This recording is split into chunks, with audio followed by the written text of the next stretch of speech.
नमस्ते, मैं आप सभी को दिव्य रंजनी यूट्यूब चैनल पे स्वागत करता हूँ। अभी हम वैद्यकीय सुभाषित साहित्यम का पंचमाध्याय में से 11वां श्लोक को पढ़ने वाले हैं। इस श्लोका में जिंदगी में सुख देने वाला षट यानी कि 6 चीज़ों को बताया जाएगा। आइए ये श्लोका क्या है देखते हैं। आरोग्यमाण्डुन्यमविप्रवासः सद्भिर्मनुष्यः सह संप्रयोगः स्वप्रत्ययारुत्तिरभीतवासः षट्जीवलोकस्य सुखानि राजन् करके ये आचार्य सुश्रुत से श्लोका लिया गया है। आइए देखते हैं इस श्लोका का मीनिंग क्या है। तो जैसा पहला दशम श्लोक में षट्जीव लोक से सुखानि राजन करके महाभारत से श्लोका था और 6 सुख क्या होते हैं करके बताए थे। वैसे ही यहाँ भी सुश्रुत जी भी बोलते हैं कि जिंदगी में ये भी 6 चीज़ जो है ये भी सुख देने वाले होंगे करके महाभारत से अलग कुछ बताते हैं। आइए कौन कौन से वो 6 चीज होते हैं देखते हैं। आरोग्यमाण्डुन्यम अविप्रवासः, आरोग्यम तो आरोग्य है तो ये जीवन में अत्यंत ही सुख देने वाला होता है। अनारोग्य है तो पैसे भी बर्बाद हो जाएंगे, हमें कभी भी सुकून भी नहीं मिलेगा और कुटुंब के लोग भी परेशान हो जाएंगे, चिंताक्रांत हो जाएंगे, चिंताग्रस्त हो जाएंगे। तो इसलिए अनारोग्य ठीक नहीं है। और आरोग्य है तो जिंदगी में खुशी रहेगी, हम सुख से रह पाएंगे। और आंड्रुण्यम बोलेंगे तो क्या है, ऋण रहित स्थिति जो है वही आंड्रुण्य है। ऋण बोलेंगे तो लोन है, किसी से हम पैसा लिए हैं तो वो लोन होता है, वो ऋण होता है। और आंड्रुण्य बोलेंगे तो ऋण रहित स्थिति ही आंड्रुण्य है। हम किसी से लोन नहीं लिए तो उधार नहीं लिए तो हम हमारे जिंदगी में सुख से जिंदगी जी सकते हैं, हमारे जिंदगी में खुशियाँ ही रहेंगी।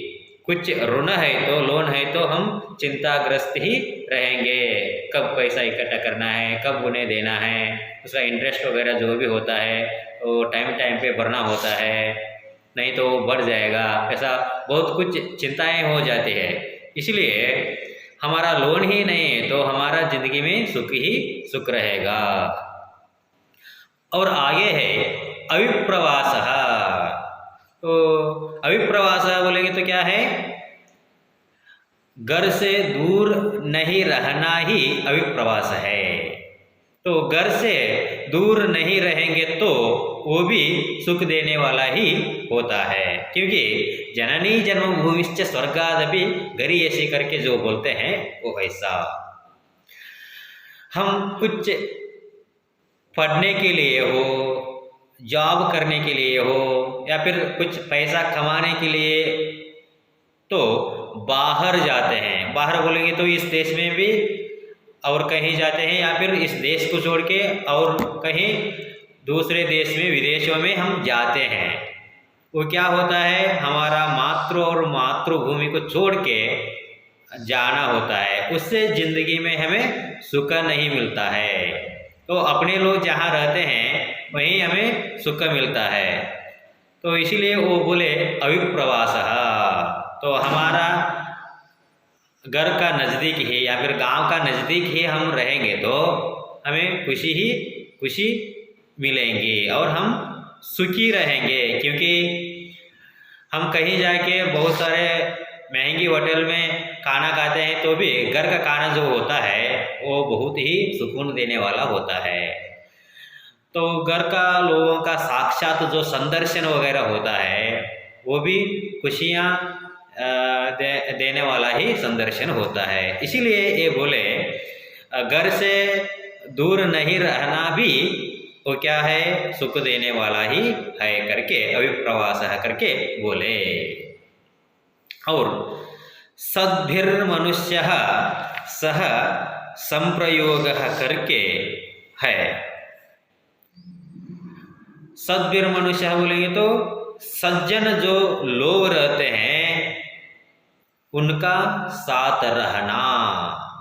तो सज्जनों का संग करना, संग दो होते हैं, एक सज्जनों का संग, एक दूसरा दुष्टों का संग। हमें समझना चाहिए कि दुष्ट लोगों का संग त्याग कर देना है और सज्जन लोगों का संग करना है, ऐसा हमें समझना है। क्योंकि जैसा संग वैसा रंग करके बताते हैं।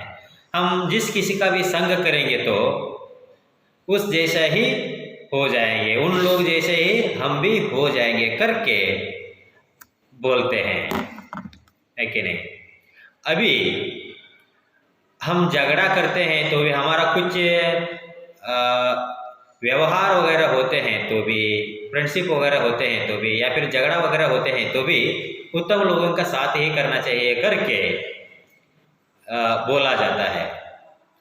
सोचो कि हम अभी कोई सुगंध द्रव्यों का व्यापार कर रहा है, उससे हमें हम झगड़ा हो गया, तो सोचो कि वो फेंकेगा तो सुगंध द्रव्यों को ही हमारा ऊपर फेंकेगा, तो उससे हम फेंकने से भी हम क्या हो जाएंगे, सुगंधित हो जाएंगे।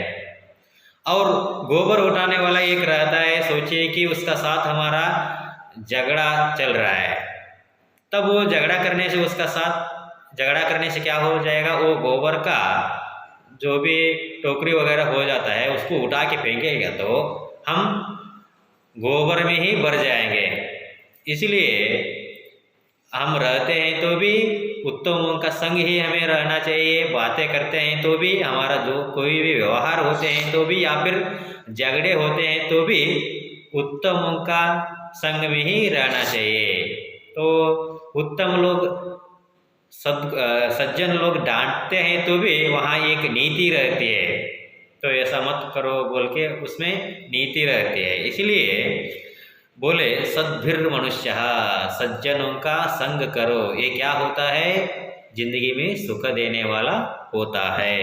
और सह संप्रयोग, तो उनका ज्ञान वगैरह जो भी होता है तो उनका साथ रह के, सज्जनों का साथ रह के उनका ज्ञान पाओ, उनका संग रहेगा तो अपने आप तुम्हारे अंदर भी उनका गुण आ जाएंगे, उनका कौशल जो भी होता है, एबिलिटीज वगैरह तुम्हारे अंदर भी आ जाएंगे। इसलिए संग करो। और स्वप्रत्यया वृत्ति ही, तो वृत्ति ही बोलेंगे तो जॉब है, तो वो कैसी जॉब, स्वप्रत्यया, हम जो सीखे हैं उसका ऊपर ही जॉब मिलता है तो वो भी सुख देने वाला होता है। तो ऐसा है। तो हम इंजीनियरिंग पढ़ते हैं और इंजीनियरिंग पढ़ के एक क्लिनिक खोल के हम डॉक्टर का प्रैक्टिस आरंभ करेंगे तो वो कैसा रहता है, बहुत ही हास्यास्पद होता है ना, वो ठीक नहीं होता है। इसलिए हम सीखते एक और जॉब करते एक, ऐसा नहीं होना चाहिए। हम जो सीखते हैं उसमें ही हमें जॉब ढूंढना है। तो ऐसा है, तो हम जो सीखे हैं उसका ही हमें जॉब मिलता है तो वो भी सुख देने वाला ही होता है। वृत्ति ही और अभीतवासः, अभीतवासः बोलेंगे तो भय रहित जिंदगी जो होती है, हमारे जिंदगी में भय नहीं है तो किसी का भी भय नहीं है तो भी वो क्या है, सुख देने वाला ही है करके षड्जीव लोकस्य सुखानि राजन करके इतना ये 6 जिंदगी में सुख देने वाले होते हैं करके बताए। आप सभी से निवेदन है कि इस दिव्य रंजनी यूट्यूब चैनल को सब्सक्राइब करें और हमें प्रोत्साहित करें। धन्यवाद, फिर मिलते हैं।